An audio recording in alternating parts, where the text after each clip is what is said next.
አንደኛው የኢትዮጵያ አየር መንገድ ለደህንነት ቅድሚያ የሚሰጥ አየር መንገድ መሆኑ ነው።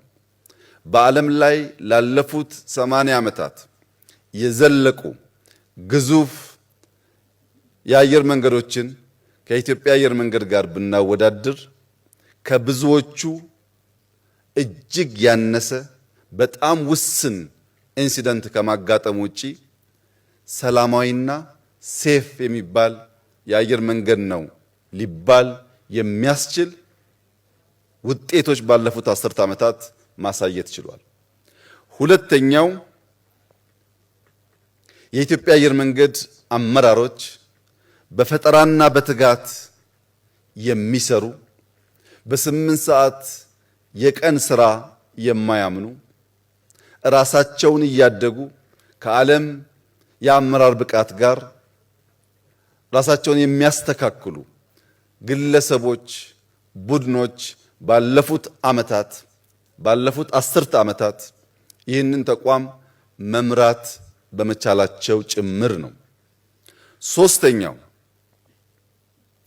የኢትዮጵያ አየር መንገድ የኢትዮጵያን ባንዲራ ተሸክሞ ኢትዮጵያን የሚያሳይ መሆኑን የሚያምኑ የተደመሩ የሚተጉ ራሳቸውን እንደ ወታደር የሚያስቡ እጅግ የሚያኮሩ ሰራተኞች ያሉት ተቋም በመሆኑ ነው። የኢትዮጵያ አየር መንገድ ሰራተኞች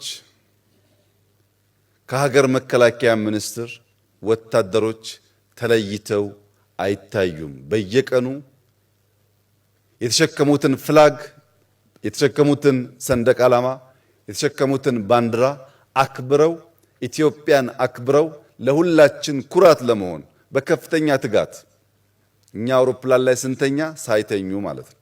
በከፍተኛ ትጋት ያገለገሉ የሀገር ኩራት ሰራተኞች ያሉት በመሆኑ ነው። ዛሬ የኢትዮጵያ አየር መንገድ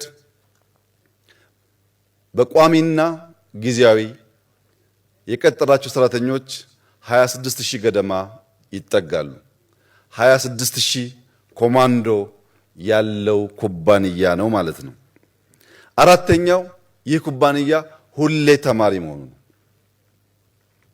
ሁላችሁም እንደምታውቁት አዲስ አውሮፕላን፣ አዲስ ቴክኖሎጂ፣ አዲስ ዕውቀት ዓለም ላይ ተፈጠረ ሲባል ያን ዕውቀት ለመገብየት ያን ዕውቀትና ያን አውሮፕላን አፍሪካን ለማስተዋወቅ ከማንም ቀድሞ የሚገኝ ነው።